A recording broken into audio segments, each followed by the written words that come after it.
Hello and welcome to the DrivingMaul show. It's back into bubbles. Well, it might be. And obviously we're talking about Super Rugby there, so we'll talk about that this evening. Hi, I'm Paul, your host today. Hoping that I'll be joined by Boa, but he's not on at the moment, especially as another one of the topics is going to be player welfare and rugby players' health in post-career in particular. There's also Six Nations coming up as well. So, yeah, that's it, really. Super Rugby, Six Nations, players' health, all of that involved. I've been on some media calls this week, so we'll have a chat about those as well. Don't forget that you can watch the show at 8 p.m. every Monday on Facebook, YouTube, and also Twitter. You can comment on Facebook and YouTube, or you can listen to the podcast. You can do that on your favourite podcatchers. Just search for New Zealand Sports Radio. And joining me just after the nick of time, it's Boa. How are you doing, sir? Very well, thank you. Well, it feels like it's been an eternity since I was last on the show. So great to be back. And first of all, let me wish all our listeners and viewers and supporters a very happy new year, very safe and prosperous 2022. Hopefully we don't have too many disruptions and we can get on with life as well as the game we love, rugby union. And hope you're well, Paul. I hope you're safe. Thank you. Yes, no, all good here in the Baines household, hiding out in Waihi, in rural Waihi, where hiding away from obviously people in general, and a little bit different for you up in Auckland, I understand. But yes, Happy New Year, 31st of January, and Happy New Year, Merry Christmas. Hope you had a good time off. I have, and funny enough, today is Auckland anniversary, and I am celebrating it with my big bottle of Lion Red. So managed to get myself a swapper crate. Got a really good deal. As you know, inflation is starting to really hurt us beer drinkers. So it's been a weird sort of start, particularly from a grassroots rugby competition point of view. Because of this whole red light, yellow light, green light, whatever light. It has restrictions on what we can and can't do, particularly with club rugby as well as going up to the clubhouse to have a drink. It's been an interesting start to the year, Paul, but it is what it is, and we're just trying to get a move on, particularly with the club season coming up for 2022. Exactly. Say it is what it is, folks. And look, please follow, whether you agree or disagree with how things are being done. Please do follow the rules as they're laid out, and also please get yourselves vaccinated as well, folks, and boosted, because that's the best way. That's most likely way we're going to be able to do things smoothly. I'm not due my booster quite yet. Next week is my I'll be due my booster, so I'll be getting it done next week. But yes, please, folks, do keep up with all of that kind of stuff. And this whole Omicron, or COVID thing as a whole, has already impacted Super Rugby. First off, obviously, we've had the rescheduling of the season, so that we have the all the New Zealand against New Zealand teams first, obviously including Moana Pacifica, and Australian teams against each other, plus the Fiji and Drua first up. But also, we've had some of the games cancelled already as well. The Highlanders game against the Moana Pacifica was due for Queenstown, got cancelled. We've also, from memory, the Crusaders have moved one of their games, or it got cancelled as well. I think they moved one of their games. So look, it's already impacting that sort of things. But we did have a pre-season game. I don't think it was on Sky, so I don't think either of us have probably seen it. But the Waratahs beating the Brumbies 24-14. So I've not seen it. Have you seen or heard any reports from it? I have. I've seen pretty much the entire highlights package. It was actually quite a good game. I was very surprised at the ability of both teams with the continuity, particularly at ruck time. The recycle rate was very, very good. They actually hung on to a minimum of 6 phases each time they were in possession, which was really good. And of course, there's a few players who really put their hands up, surprised me from the Waratahs, particularly their stand in first five in a barnstorming game. Really took the ball up to the line against, a Brumbies defense, as you know. They're very good at rushing, doing the blitz, getting up in the face. And of course, the Waratahs also had a winger on the left wing. You got a brace. I think his name was Jimmy Storm, Storming Jimmy Storm. Lots of speed, lots of pace, beat the opponents one-on-one. And of course, for me, the highlight of that game was Waratah's dominant scrum absolutely obliterated the Brumbies and won 3 penalties. Just good, sharp, short drive, nice and straight, good body position. Really surprised me. So I think, look, you can't read too much into the form line, particularly with these preseason games, but I really like what I saw with the Waratahs. And I think the Brumbies be hurting, and more than anything, they were more surprised than anything else. Yeah, I was on a media call with Clayton McMillan, the Chiefs head coach, and I asked him how was he planning on approaching their preseason game, which, as Simon puts in the live chat, there will be on Sky, on Prime TV this Friday night. Obviously, the first game for Moana Pacifica. I mean, they did have that exhibition game against the New Zealand Maori, the Maori All Blacks, 2 years ago now, I think it is, or a year and a half ago. So they've so this will be their first one that they've had. And I asked Dave, and it's going to be 3/3 of 30 minutes rather than the 2 halves of 40. So a little bit longer. And what he's planning to do is to have basically two run-on teams. The first one will play the first 45 minutes, and then basically halfway through the second third, they'll switch the entire team and put on a second team, but not necessarily a second tier team, but a second team will go out entirely. So that's how they're going to be handling it. So clearly, as you say, it's more about giving players game time, letting the head coaches see some of the players in live action than it is necessarily the result. But hey, it can't be bad to get a win under the belt. And yeah, look to the right away. Yeah, Ben Donaldson, as you said, came on for Will Harrison, picking up an injury even before the season starts. Not a great start at that point, obviously at that stage. So yes, it is a bit hard to read things into it. Also, this coming Friday at 5:30 is the Highlanders versus the Crusaders. It doesn't look like that one's televised. Moana Pacifica Chiefs is at 7 p.m. Then on Saturday, you've got the Blues versus the Hurricanes at 1:35. The Reds were supposed to be playing the Western Force, but I think that has been cancelled because of travel restrictions, as Simon mentions again in the live chat there. And so those are the games this weekend, or the preseason games this weekend. Definitely be watching the Moana Pacifica versus Chiefs one. We might even have a post-match reaction to that game. Obviously, folks, a little bit longer because of being 90 minutes rather than 80 minutes. But should be a good run out there. On kind of pre-season and training, because obviously you're being a coach, one of the things that Clayton mentioned that was with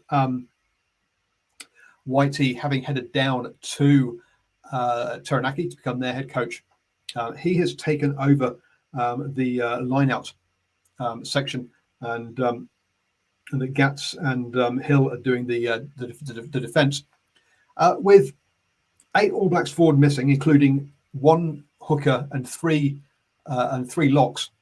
How do you think teams like the Chiefs will go early on with things like line out when they've been missing probably their line out caller and their first choice hooker? It's going to be a bit difficult for that to click early on, isn't it? It is, particularly at the level, first class rugby. The intensity is very high. There's a big emphasis on individual as well as unit skills. So by individual, I mean obviously the hooker or the thrower, the lifters, and also the jumper. And you need a leader, a pack leader, making the right call. So usually it's a back row forward. We've seen over the years, particularly with the All Blacks, with Kieran Reid, he controlled the lineup. So when you have your key pillars missing, what you would tend to do from a coaching point of view is really focus on the very basic, simple jump. So that means your bread and butter throw, which is to the front of the lineup at number 2. And you just got to make sure that you get the repetition and your combinations right. So therefore, you make sure that you can control your controllables and you don't lose your own line-out throw. And of course, getting some variations and against opposition which have a dominant defensive lineup. Well, by that I mean a very aggressive defensive lineup where they look to actually jump against your ball and steal the ball. You have to look at very simple variations. So over the last couple of seasons, we've seen throws to the front of the lineout, the ball being underarmed into a low catching position. So, those sort of simple combinations and variations. So very much they would be focusing on repetition, making sure the variations are simple, and of course, getting the ball quickly to their back division and giving them time so that they can manipulate the space. So from a coaching point of view, these are some of the key pointers these first-class coaches look at, particularly when you have your key personnel, i.e. your All Blacks, missing from your starting lineup. Yeah, you talk about All Blacks missing. The 8 All Blacks forwards missing for the Chiefs. I also had a one-on-one interview with Xavier Rowe. That is now available for supporters of New Zealand Sport Radio via a podcast. Sorry, folks, having a bit of an issue with the website at the moment, so it's a bit difficult for me to upload it there. But I'll put it in the live chat now. The link to the podcast with Xavier Rowe. So it's for supporters only. You can become a supporter over at patreon.com/NZ Sport Radio. But obviously Brad Weber is with the Chiefs. He's an All Black, but he'll be missing. He's missing currently.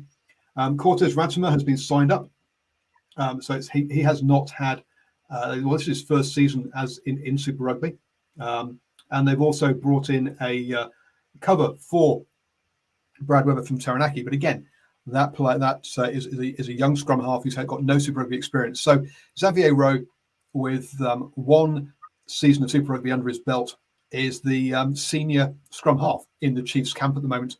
I put that to him, and he was like, "I don't feel like the senior player," and you can understand that, having only got one season under his belt. But it is starting to show that whilst our first 15s or the first 23s or first 15s are kind of there, that depth now in New Zealand rugby is starting to get stretched, isn't it, with these really young, inexperienced players getting a great opportunity in Super Rugby. Yeah, Paul, look, funny you should mention that, a couple of weeks back, I was having a online coach developer session for some of our senior coaches. And interestingly enough, some of my peers from around the country with the other unions, the senior coach developers, one of the issues we actually discussed in depth was the depth or the lack of. So one of the key reasons we're actually seeing that the go-to or the second tier of depth for first-class rugby is because most of our senior players who are on the cusp of breaking into the professional ranks opt to take up overseas contracts for bigger money. So this is a bit of a trend. It's a bit of a pattern, and the player exodus. So when the time where, or the age bracket where they actually leave New Zealand for overseas contracts is now starting to get younger and younger. So, for example, we have players who play first 15, very successful. Then they play their local clubs. They'll probably get a season or two because there is such a big demand for Kiwi players overseas, as well as coaches. I have to say that. This is starting to become a bit of an issue now. So we will start seeing younger players. In this example with the Chiefs, Xavier Rowe being senior statesman, so to speak. But it does have its benefits because you throw these younger players into a first class cauldron where they either sink or swim. So it's something I think NZR High Performance are monitoring. It's certainly something I am monitoring in my capacity as a coach developer and as a coach trainer and educator. So we'll just have to wait and see, Paul, particularly over the next 3 to 4 years. And of course, keep in mind, rugby league is another code snatching little setup, particularly with most of our players after playing first 15 rugby. They switch codes and go to the NRL because there's some quality players. And of course, we've got a very high profile NRL candidate coming back into rugby union, Roger Tuivasa-Sheck. So this is it is an issue, something I think we need to keep an eye on. Hopefully, most of the younger talent who are given an opportunity actually grab these opportunities and they pick up some serious minutes and experience so that they can convert that into on-field learning experiences, and they can fast-track their careers so that when they need to be called up for that next level, they're ready and firing. Yeah, I remember listening to an interview with Lamapi. Now, obviously, that's a few years ago now, but he found when he came out of first 15, he either was offered a full-time professional contract with the Warriors, or he was offered a next to no money contract as in an academy.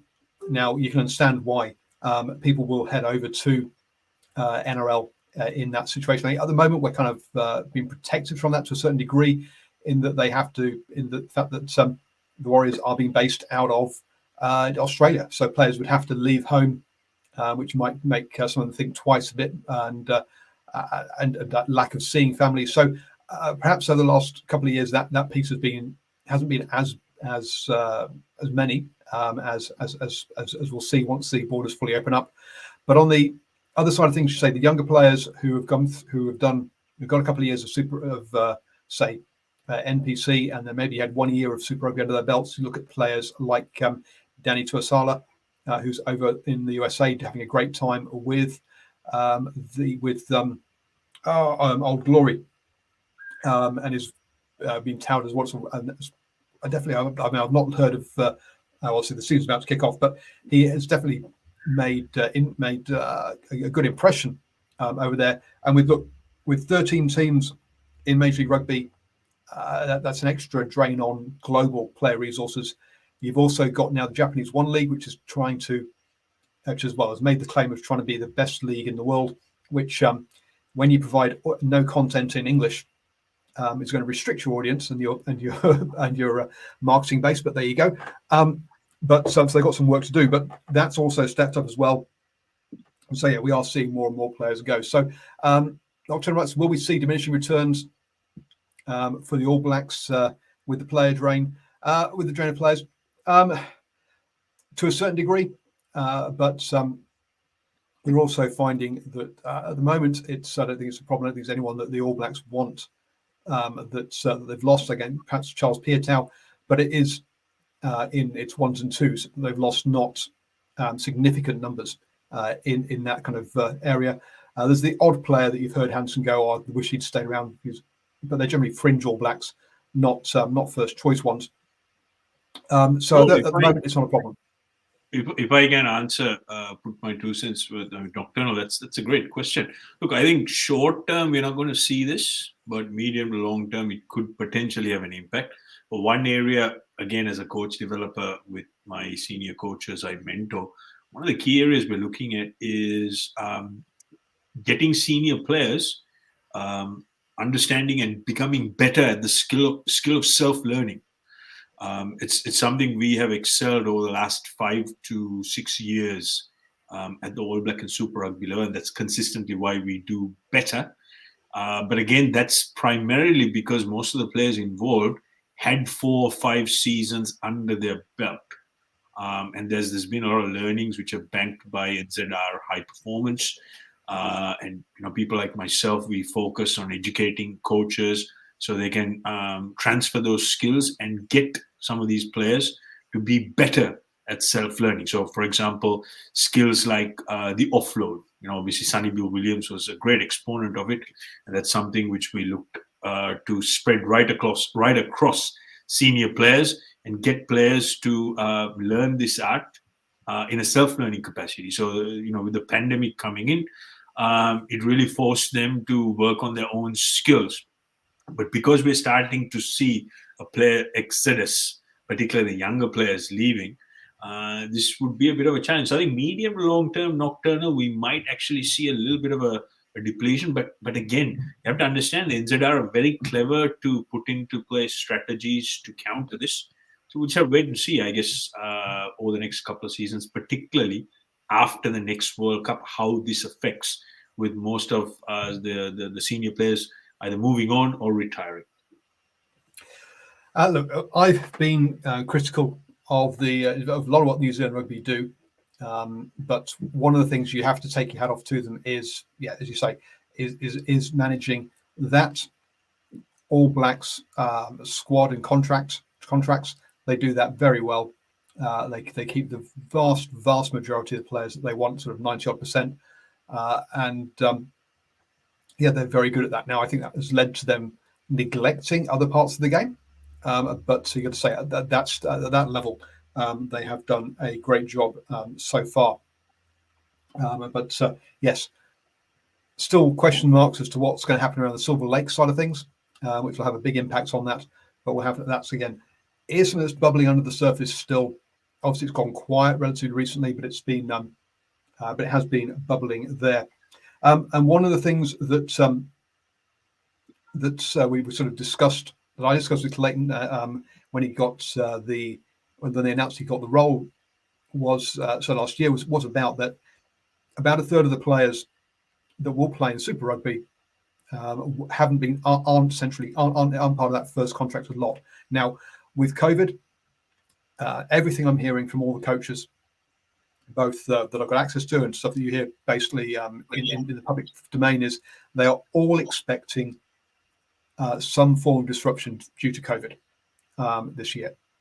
Now, whether that means losing players or whether that means having to bubble down in Queenstown, we'll have to see what that means. But it does mean that I think a lot of pretty much all the Super Rugby franchises are trying to have as deep or as wide a training squad as they can, and the areas that the Chiefs have done it has been mainly in the forwards, because that's where most of the All Blacks are.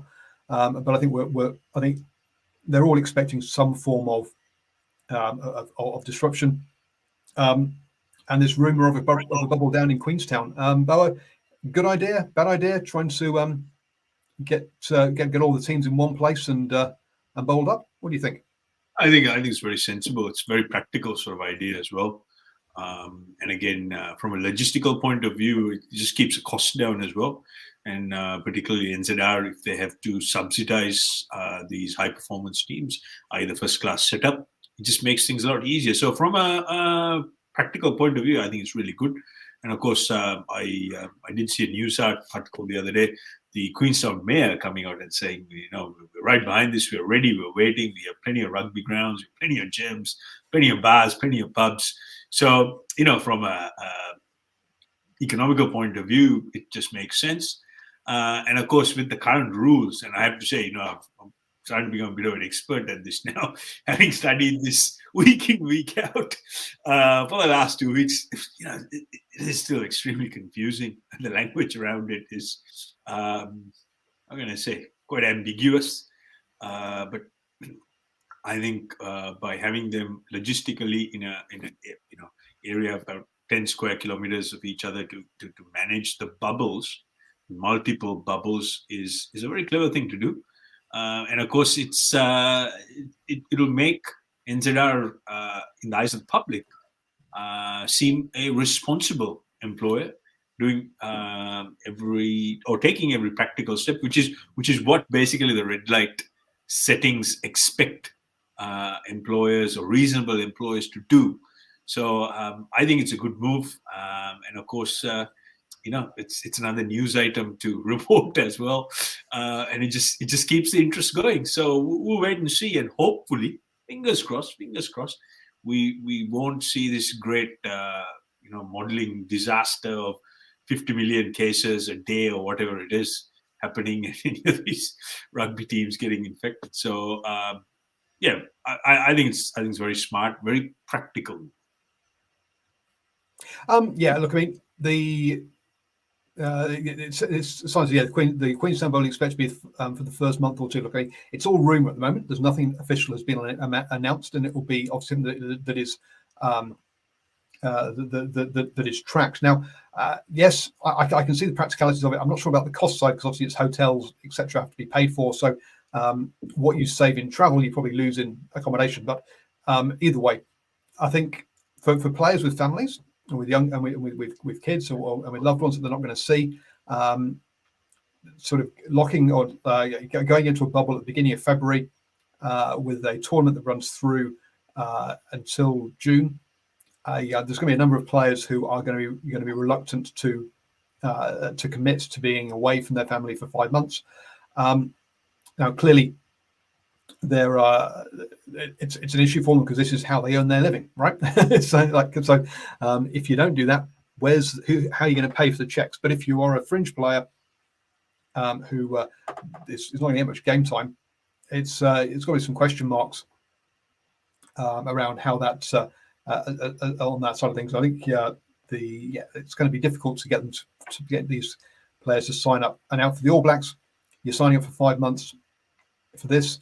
Then you've got the island piece. So does the island and All Blacks become a bubble for a month, and then do they head off overseas for another one? In which case, they only see their family for about a month or 2 months all year. So it's good. We'll have to see how it all how it all plans out.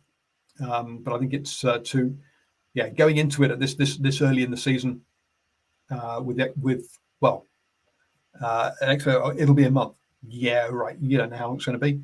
it could very easily be all year. One thing I have to say is, and this is something I'm with a crystal ball gazing, because part of my role is as director of coaching and a coach developer is, particularly with players, I always field calls, particularly guys who are overseas, who come through the club, who come through my club system, and mentoring them and always listening to them.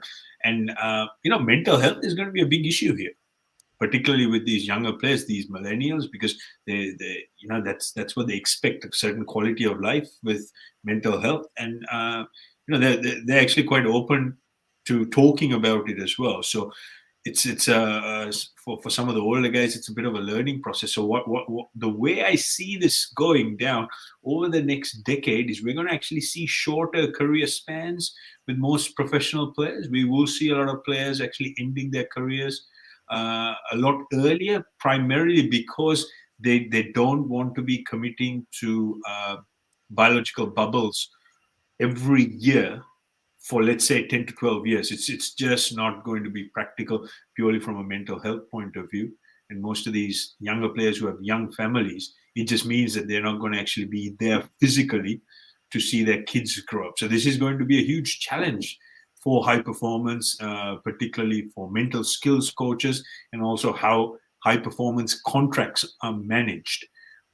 So my take on this is that, we will start seeing a lot shorter careers if this scenario continues, where we are battling pandemics year in, year out with different variations at 150 booster shots later or whatever it is. It is going to have an impact. And I think this is not just unique to rugby. It's going to be a pattern for most sports, most professional sports, particularly sports where you have to spend a lot of time on the road to make money and put food on the table. Yep. Now, Nocturne Right says a 24-day self-isolation period could wreck a Super Rugby side. Now, let's just be careful here about what the actual isolation rules are, because I've heard this 24-day one mentioned a few times, but actually, that's just reading it off the website. The isolation period for COVID-19 cases in the community is at least 14 days, including 72 hours for symptom-free. Okay. So actually, if you're on your own, it's 14 days. Your household team members need to remain in isolation for at least 10 days after you have been released as a case. So that basically means when the 24-day thing comes in, is that if you're isolating with somebody who tests positive, when they get released, you have to do a further 10 days. So that's where the 24 comes in. So it's not so much. So it's not a the 24 thing isn't actually a. Well, we'll see what it likes, what things. Not turn around thinks everything will fall apart within 6 months. Well, we'll see about where how this all continues from here. One thing is for certain, though. Everything you hear out of every Super Rugby franchise and out of also out of every out of New Zealand rugby is that the games will be played, right? They need the Sky money. So the games, come hell or high water, will be played somehow, and they will do every single thing in their power to make sure that Super Rugby happens, and they actually go ahead. So yeah, we'll just have to see how this is how it's going to get done. So New Zealand Rugby is going to have to make sure games go ahead, and they can't allow people getting infected. Well, you can't say don't get infected. You're not allowed to get infected. It just happens, right, folks? One thing I have to say is I think having had discussions with World Rugby and being part of this whole scenarios and undertakings of coming up with frameworks, I think it'll come to a stage where if someone does test positive, they get stood down. Everyone else will take a test, and whoever tests negative will be allowed to carry on straight away. Anyone who tests positive, they will have a stand-down period. But the way I see this is it's just going to be a 10-day isolation process. And in between, in a professional bubble, they will have multiple tests. And if they do test negative, there will be a lesser and lesser stand-down time. Because that's what most professional teams overseas do at the moment. The English Six Nations squad at the moment is having the same situation. Joe Machan just tested positive, so he's been stood down. Again, they have a very simplistic, straightforward protocol. Where they don't put an entire province in isolation. They just focus on those who are the immediate most contacts, and they have a very simple, strict testing regime. But again, I don't want to get into this too much because this will all of a sudden sound very political. But what I am trying to say is, given that I've been part and parcel of most conversations for the last 2 years, particularly to make sure that we do everything right and keep our players at grassroots level safe, I increasingly see the goalposts will change, and it's actually going to become more and more practical because you have to understand there are local political goals to be met as well. So professional sport, particularly the national sport of rugby union, is very much in the framework. So I don't think by having wholesale cancellations, anyone is going to do anyone any favors. So as we roll out, particularly over the next 2 to 3 weeks, we will see some significant changes coming in. So fingers crossed. It is what it is. Let's see Super Rugby roll forward for 2022. Yep, exactly. And we will have games, and folks, coverage here on New Zealand Sport Radio obviously will be talking about it on the Monday night DrivingMaul shows. We'll also look at trying to stand up the preview shows, which we've done before on a Thursday evening, and also do post-match reactions to some of the games as well. So don't forget to keep it here at New Zealand Sport Radio for all your coverage around Super Rugby, because we'll be doing that. So some of the other stuff that came up, though, as on that that call with Clayton McMillan that I was asked to, one of the John, who's our South African friend who comes on the show, he asked me to ask him about who are the guardians of the Chiefs Mana, or their culture, and I was in. So I asked Clayton that because it's one of the things that he has, let's be honest, has credited with their success last season, and what he's done at various teams. So Sean Wainui was clearly one of those people who was helping grow that. Triple T was another one. So those two have both left the club. Well, see, Sean Wainui has obviously passed away, and Triple T has left the club and moved down to the Crusaders. So they both won't be there this year. The other name mentioned was Atu Molly. So I'll be looking at trying to get an interview with Atu Molly, folks, to talk about how he's seen the Chiefs minor change and grow. But one of the things he's pointed out now is that it's more for everyone to be part of rather than individual people leading it. So, but he talks about behaviors, learning the hacker, and also having inspirational guests come in and talk about it as well. So it'll be interesting to see how that's all pans out. I just thought I'd just touch on that piece, folks, ahead of that. The other thing, then, I think that's all our Super Rugby chat. Unless you've got anything else around Super Rugby, Bella? I think that's well covered. Then, of course, be interested to see what the form line's like, because we had some disruptions, but the preseason prep, I have to say, with most of these franchises, has been first class. And the one player I'm really looking forward to seeing is Roger Tuivasa-Sheck. Man, this guy. He's a machine. He's fit. He's ready. He's got all the ball skills, and I think he's playing the right position at second five. And I'm just super excited. I am so excited. I think RTS is going to be a great addition to Super Rugby, and hopefully move on to the All Blacks level. Well, we'll see if the number 12 jersey is probably the most problem jersey for the All Blacks currently. So yes, definitely a situation there. Christopher Edwards Bailey asks a question.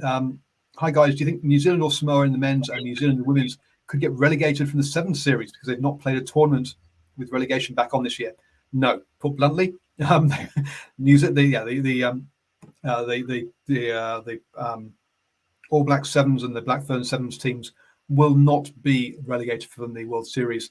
Both as well, the women's are definitely champions. I think the men might have been champions as well in the year that they got cut short. So yeah, they wouldn't be relegated. Yeah, Chris, that's a very practical question you asked, but the reality is, these two teams are just two bigger teams to be just cut out, and of course, there's good reason with the pandemic, travel restrictions, lack of MIQ rooms and whatnot. So, these are all very valid reasons. I think World Rugby understand that, and it would be against the morals and their vision. So no, they're not going to be penalized because New Zealand has very strict COVID restrictions. Yep. And someone points out that the Asian Rugby World Cup qualifiers is for France 2023. We played in May ahead of their before they play off against Tonga in July. So thanks for giving me an update with that, Simon, on that one. I guess the other point of other Super Rugby thing, and again, you can check out my interview with Xavier Rowe, because I did ask him about this, about what it was like working with Josh Ioane. Clayton was glowing about saying how well he's done, but he did point out that with the exception of Sam Cane, he reckons that no one in that Chiefs squad is guaranteed a place in the match day 23. They have to earn it, which I think is perhaps. I think you can probably also add Brody Retallick and Anton Brown to that list that would as guaranteed starters. But interesting about that. But well, all I have to say is I'm not going to comment on Sam Cane, but I hope Clayton Mack can sort out Joshua Ioane's tackle technique. He loves to go upright, face on face, and we've seen a number of occasions. Last season, Super Rugby, we saw what Akira Ioane did to him. He just completely fended him off. So hopefully Clayton Mack can work on that and actually get him to bend his knees, bend his back, go nice and low, and hopefully he doesn't get put on his backside. Apart from that, great player, and hopefully, he's had a few off-field issues as well. And Clayton Mack seems to be that sort of guy, he's got that mana and he's got that real, old school coach characteristic in him. Hopefully he can sort that out for Josh, and we're going to see the best of it. Yeah, well, it looks like it'll be more down to Hill and Gats to on tackle technique rather than Clayton, as they're leading the defence side of things. But yes, and I mean, let's be honest, Warren Gatland's also a person who doesn't take any prisoners. So either on that one at all. Christopher, I don't know if they would pause relegation if New Zealand were one of the relegation spots, or what they would do. But either way, the All Blacks Sevens and the Black Ferns Sevens would not be relegated. But quite how it would work out for everyone else, I don't know. So I just thought I'd sort of mention that one. And obviously patreon.com /Enter Sport Radio to become a member, and then over on the old Acast for that show. Now, a topic that you have been working with New Zealand Rugby on a lot is around the health of players with your safe tackle framework, etc. Now, I saw something come out that apparently that's the New Zealand Rugby Health Report, the health of retired New Zealand male rugby players compared to non-contact sports and the New Zealand population, had come out. Now, I couldn't find that anywhere through using Mr. Google, but one of the things that was in this article I read was that rugby players had higher levels of hazardous alcohol consumption, 38% for elite, 40% for community in retirement, than non-contact athletes at 25%. Is this a report that you've seen? And do you think we do have a drinking issue or drinking culture issue within rugby?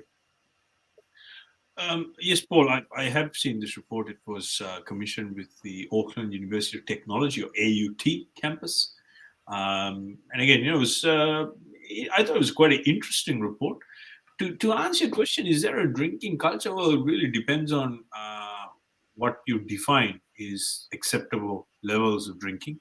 So that's a fairly subjective sort of thing. So in comparison to other sports, yes, there is a certain level of consumption of alcohol where you see the statistics are of a higher nature. But then again, if you look at how many senior rugby players there are in New Zealand, both men and women, you look at how many rugby clubs are there. Now, obviously, you look at how many clubs have on-site liquor license.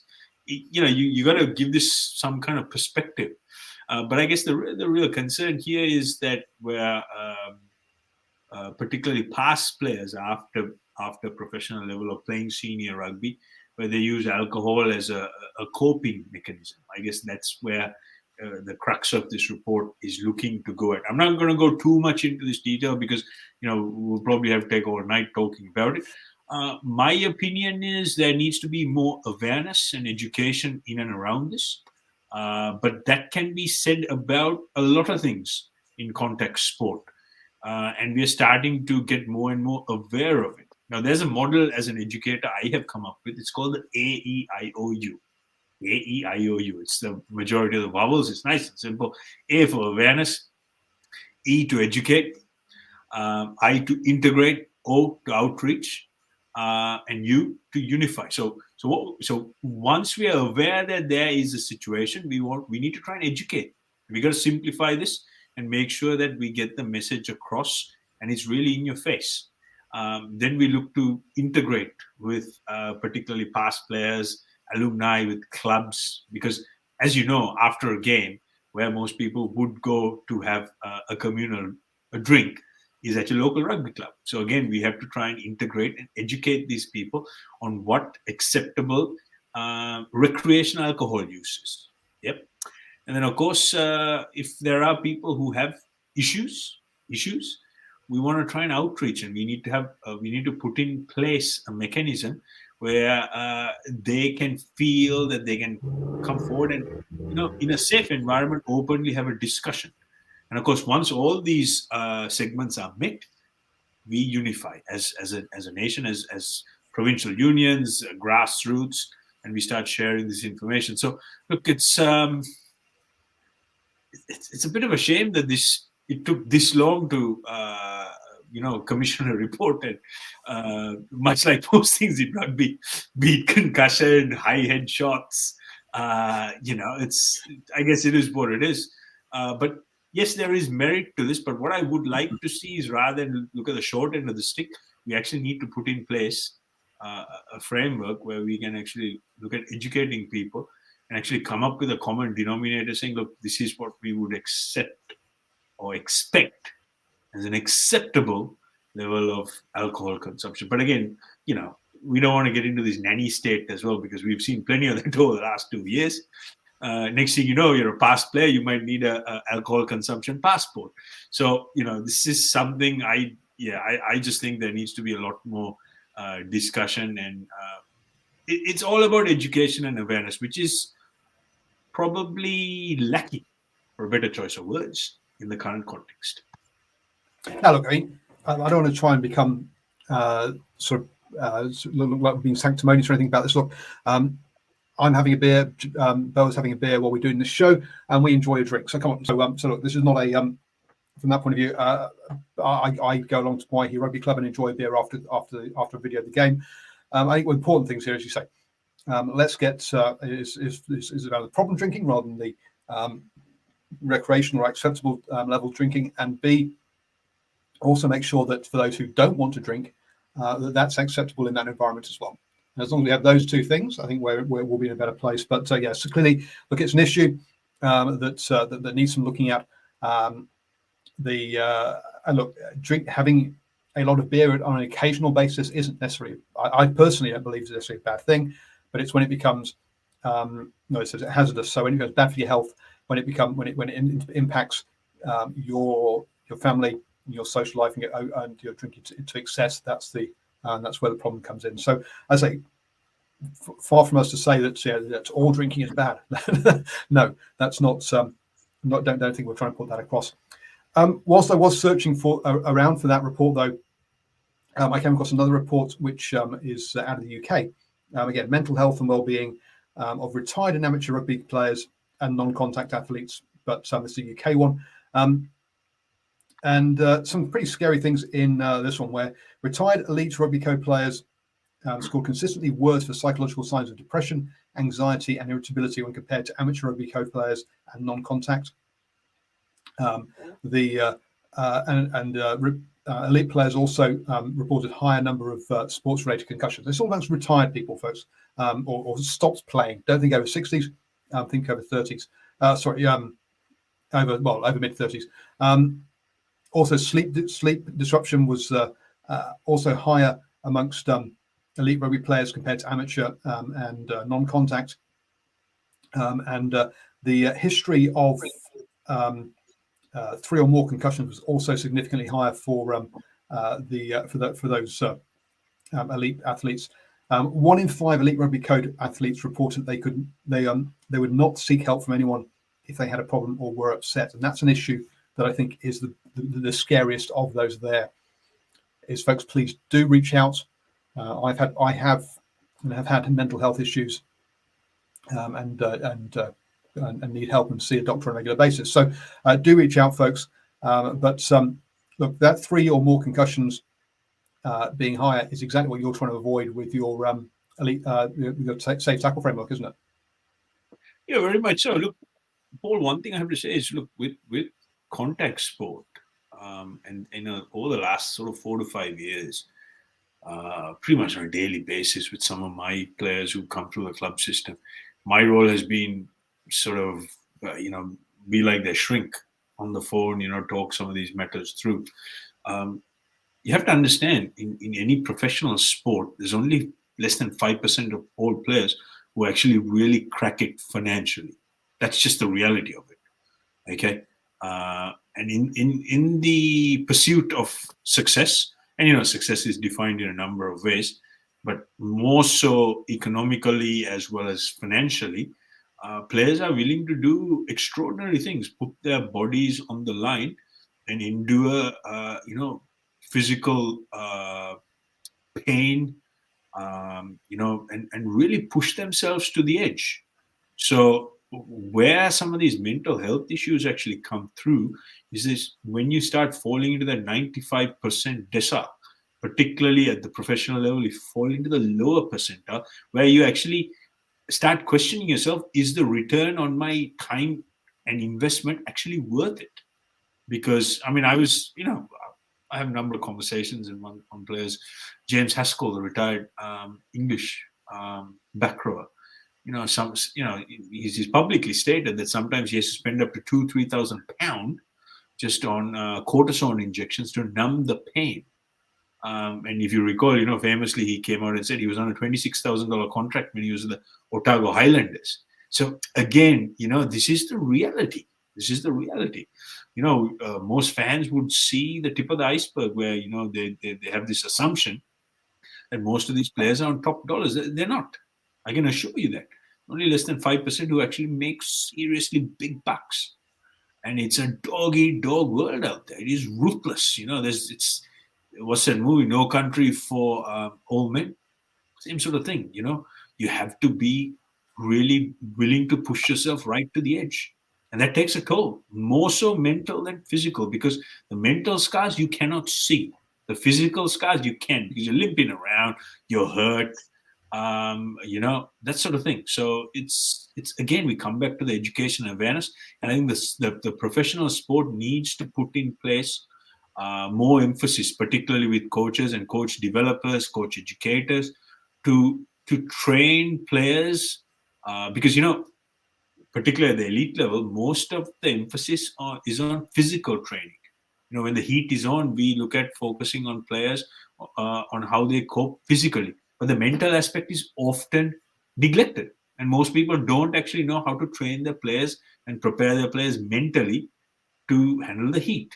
So these are learnings, and I just find that unfortunately it's a bit late in the play, but you can't change the past. But going forward, hopefully, World Rugby and the professional players unions around the world put in place to make sure that most of these past professional players don't fall in between the cracks and take up substance abuse and some of the real negative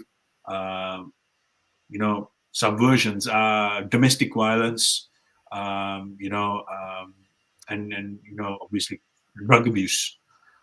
So it's a real problem. So I have a lot of ideas and frameworks around this, and this is something I've been working on. And I guess the next 3 to 4 years, me personally, that's where I see myself getting involved in rugby, more so from a game development and player protection framework. For my mind, I'm amazed that each of the Super Rugby franchises, at least that level, don't have probably 2 sports psychologists on the books. I think every other every player should have a meeting with a sports psychologist at minimum every other week. If that way, if they've got something they need to discuss, there's less of a stigma about going to the person, right? Because they've got half an hour or an hour slot booked in that they have to turn up for. And if they've not got anything negative to discuss, then they can talk positively about how do you prepare mentally for games? How do you do various visioning the night before so that you sleep well? How do you do that you arrive with a positive mindset, not with a negative mindset, and all those sort of pieces? So to my mind, that should be a bare minimum that the Super Rugby franchises and that all of the your kind of Aviva Premiership teams, etc., should have. That every other week you see a sports psychologist for half an hour. Whilst I've heard of various sports psychologists having some sort of input, I've never heard of one being embedded to that degree. Now maybe that's just because I don't talk about it, but I've never heard of it being mentioned. But that's what I think is required as a minimum.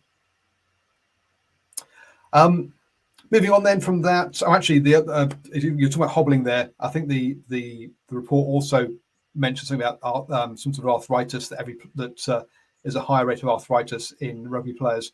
But it also, importantly, folks, said that actually the overall general fitness and the overall community piece you get out of rugby outweighed the negative physical pieces to it. So look, whilst we are pointing out some of the health issues, there are lots of health gains, both mentally and physically, that you get for playing rugby at a community and at an elite level. Well, there's actually a very simple fix, in my view, for particular professional elite players, is that they have mandatory insurance both for mental and physical post career well-being, where you have certain policies which cover certain areas. And I think this is a very simple fix where every player who's contracted centrally with their union, with the national union, in this case NZR, there's a standardized policy which is self-funded through the union for at least 5 years after they exit the professional game. And you will see that this will actually have a massive impact, particularly physical injuries. And also, given that we're now starting to talk about psychological injuries. And of course, another example I can give you is in the American sport, they have what you call sport chaplaincy. So lots of sport chaplains, they have a chaplain with the team where they have a very structured approach to this. And in fact, I know a local chaplain who is involved with US sport, and it's a wonderful thing, particularly with most of our Polynesian players locally who are quite religious. It has a very profound effect. So these are simple techniques, I think, which can go forward. And I think having in place, insurance policies quite literally for these players, particularly after they retire, is going to be a real game changer. Cool. Now, to finish off, folks, we've got the Six Nations coming up this weekend. 3 games, as you always get on a Six Nations weekend. Kicking off, we have Ireland versus Wales at 3:15 a.m. New Zealand time on Sunday. Followed by Scotland versus England at 5:45. So 2 cracking games in the early hours of Sunday morning that I'll be aiming to get up for and watching on Sky Sports 1. And then with it being Waitangi Day, I don't have to work on Monday either. So France versus Italy at 4 a.m. on Monday morning is also there. One that I might actually watch watch the recording of rather than live. But Ireland versus Wales and Scotland versus England are probably going to be the first 2 live games of rugby I watched this year. Friday night. I've got Moana Pacifica versus the Chiefs. So it'll be my second and third live games of the year. So looking forward to that. I'll be honest, I've not been keeping track of players, but Owen Farrell is out injured for the entire Six Nations. I think Alwyn Jones is also out early on as well. So a few players missing, and there always are post-Lions tour years. But some cracking rugby this weekend, Rob. Absolutely. Look, 3 key things I'm looking at. I see as 4. Number 1, in the Welsh game, hopefully there are no red cards. Hopefully the red card doesn't be there. We know Wales won't pick up a red card because that's just not how it happens. It's Ireland that does. I was texting Wayne Pivac saying, hopefully you won't need a red card. Number 2, in the English squad, I have to say, there's 2 players I'm looking forward to. Sam Simmons, 75 first-class tries in 100 games, cracking play. And of course, the new kid on the block, Alex Dombrand with the Harlequins. Great player. So I think we got some terrific players, particularly in the back row there, and lots of competition and a bit of changing the guard. And I think the best thing to happen for England, and again, I'm not trying to highlight the one man's misery, Owen Farrell being unavailable for the entire tournament, that opens the door for George Ford. George had a tremendous form, and I was very surprised that Eddie Jones didn't, in fact, pick him. And I think Owen Farrell is doing England and the game of rugby union a massive favor because his tackle technique is terrible. It is suspect. And, we'll be talking about his bad tackles more than anything else. And of course, France get 10 players back, including Intermac, as well as their stunning halfback. So I think they'll get full complement, and I'm expecting France to pick up where they left on their form line and absolutely thump Italy.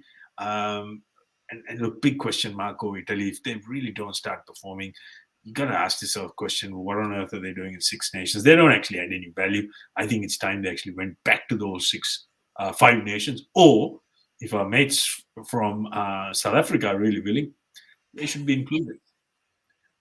So hence one of the headlines on the Stuff website, Six Nations boss sees little appetite for Springboks inclusion. Yes. Oh, guys, and remember, there's a new trial scrum law, which is called the break foot. So I'll be very simple in how to explain this. There's been a lot of talk about this thing called axial loading on the hooker's neck, center of the scrum. What axial loading means that when the hooker has both his feet or her feet together, there's a enormous amount of pressure, pounds per square inch on the neck and we've seen some serious injuries. So what a break foot means this time, when both scrums have to engage before they go into the hit, the hookers need to put a break foot, so one foot towards the opposing scrum. So imagine if these are this is your left and this is your right foot. The left foot now, for example, I feel very sturdy on my left foot. I would put my left foot forward and actually get into the squat position where it doesn't have complete axial loading on your traps and neck area. So it's going to go down onto that quadricep muscle on the left. Okay, so I guess one of the things, so the axial loading basically, folks, is one of the things that they try to get rid of this was to say that the hookers couldn't put their heads couldn't have contact with the opposition during the bind call. And they weren't allowed to actually make contact until set. Because what happens is on the bind call is that the hooker puts their head on the opposition hooker's shoulder or even on the head itself, and the whole weight of the scrum goes through their neck, pushing the other scrum back through that hooker's shoulder is kind of the idea. Now, if you get that wrong, that's a lot of weight through a neck and causes problems. If you get it right, then you win the scrum. And if and having listened to a hooker, a professional hooker, doing an hour-long interview during one of the Rugby Dungeon podcast that JB does, one of the things he said was like, if you don't axle load, you lose the scrum. So you have no choice. You have to do it if you want to. If the opposition are doing it, so we need to get out of the game because it is dangerous, particularly at the beneath the elite level, where the strengthening and conditioning around the neck is definitely lower. Yeah, it's a dangerous thing. I'm skeptical as to whether putting the other foot forward. If you don't, there is obviously you have to put weight on it, otherwise it's purely pointless. But we'll have to see. It's I'm sure the teams will work around trying to find a way to axle load because, I say, it wins the scrum.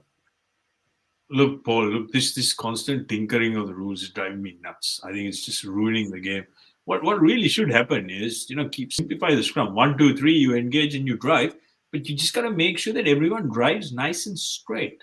So it's the emphasis has to go back on how you prepare and what your technique is. Get nice and low, and the referee just needs to keep it really simple. So whoever drives nice and straight, soon as you start seeing a slight bit of movement, so long as the body position is nice and your neck and shoulders don't drop below your hips, I just think it's fine. I think it's just constant. Every year we see something new. Now next year, might see I don't know, space age boots coming into it, and to me it's just absolute madness. It's constant tinkering. It's actually causing real problems in the game. Or we do what we did in rugby league and just completely get rid of the scrum. Just bang, ball goes in, and you encourage the game to be faster. But then all the purists will take up arms and say, "Oh, how could this happen in a game?" The problem with that is you end up with props who are faster and with less space on the pitch.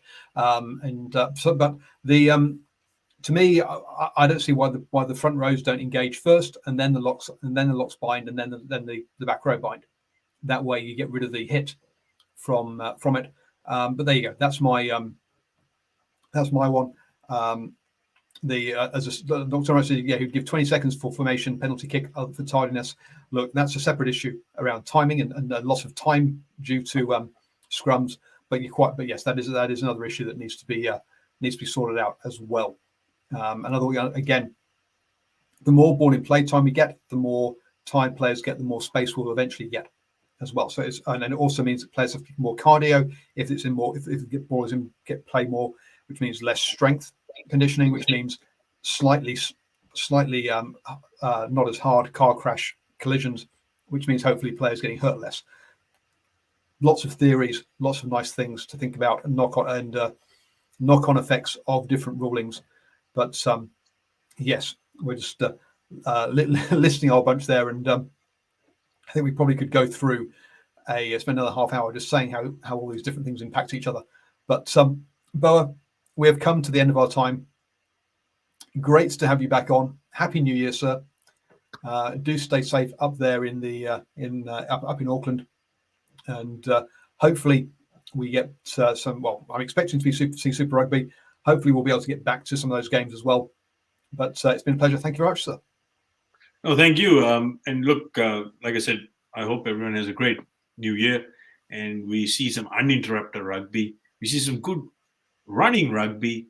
With my wish for the new year, I'm going to say less water breaks, less walking to lineouts, more ball in play, and less referee issues. If I think we meet those 4 criteria, then we're going to have a cracking season. And I am actually looking forward to Six Nations because first time we see some proper Test rugby live. So yeah, all power to them, and I wish all our viewers, listeners, and supporters all the best and a great 2022. Thank you very much. Folks, don't forget that's interview with Xavier Rowe, exclusive for supporters of the show, available over there on Acast. Link has been in the chat. Become a support at patreon.com/NZ Sport Radio, and see you all.